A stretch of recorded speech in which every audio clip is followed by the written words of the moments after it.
కిరణ్ కుమార్ రెడ్డి గారు ఈ గడ్డ మీదనే పుట్టాడు. ఈ జిల్లా వాసి. మాకంటే నీ చరిత్ర ఎక్కువ ఉందా అని అడుగుతున్నా. సమాధానం చెప్పమని ఛాలెంజ్ ఇస్తున్నా. ఇంకో పక్కన మీరు చూస్తే అంతఃపుర కలహాలు, కుటుంబ కలహాలు. ఇక్కడ కూడా మీరు ఒక విషయం గుర్తుపెట్టుకోవాలి. ఆ ఇంట్లో జరిగే గొడవలు మన మీద నెట్టేసి సానుభూతి తెచ్చుకోవాలని దుర్మార్గమైన వ్యక్తి ఈ జగన్మోహన్ రెడ్డి అని చెప్పి నేను మీకు తెలియజేస్తున్నా.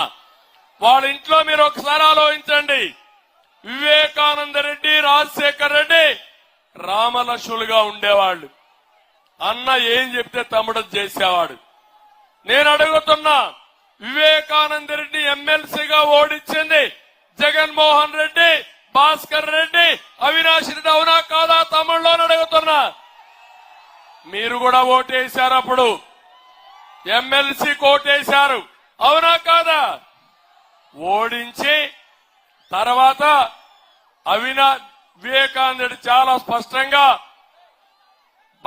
అవినాష్ రెడ్డికి ఎంపీ ఇవ్వకూడదు, అవసరమైతే ఆ సీట్ ని వివేకానంద రెడ్డికి ఇవ్వాలి, లేకపోతే నాకు ఇవ్వలేకపోతే షర్మిలాకి ఇమ్మని చెప్పి గట్టిగా ఫైట్ చేస్తే భరించలేక ఓర్చుకోలేక వివేకానంద రెడ్డి పైన దాడి చేసి చంపేశారే.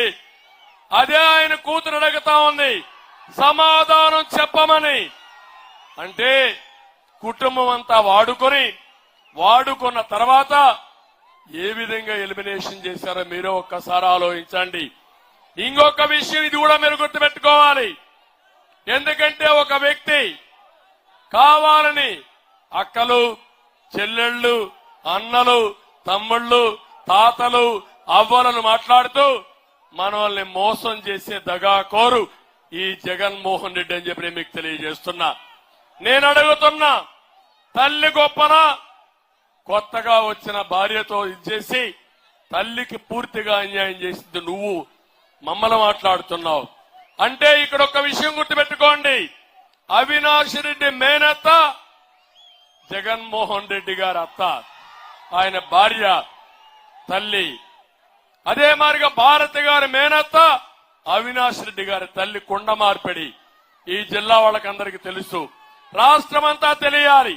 మీ కుండ మార్పిడి చేసుకున్నాక, మీ తండ్రి చనిపోయినాక మీ కుటుంబంలో గొడవలు రాష్ట్ర గొడవలు కాదు. రాష్ట్రం వేరు, మీ కుటుంబం వేరు.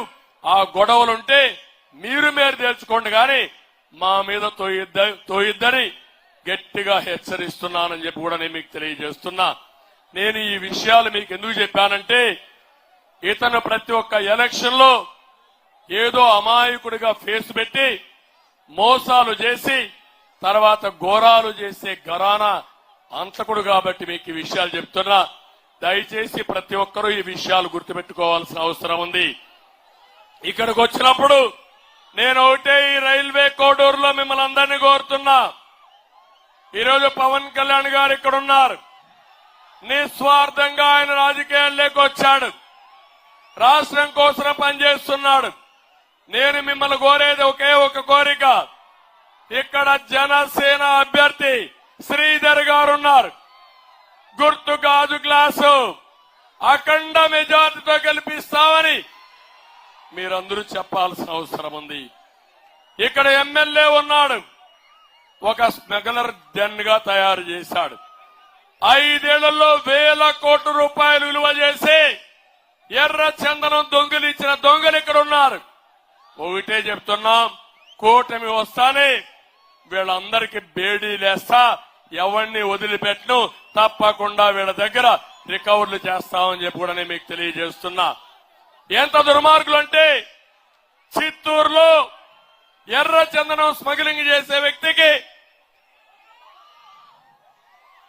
మెల్లిగా మంచినీళ్ళ ఇచ్చా,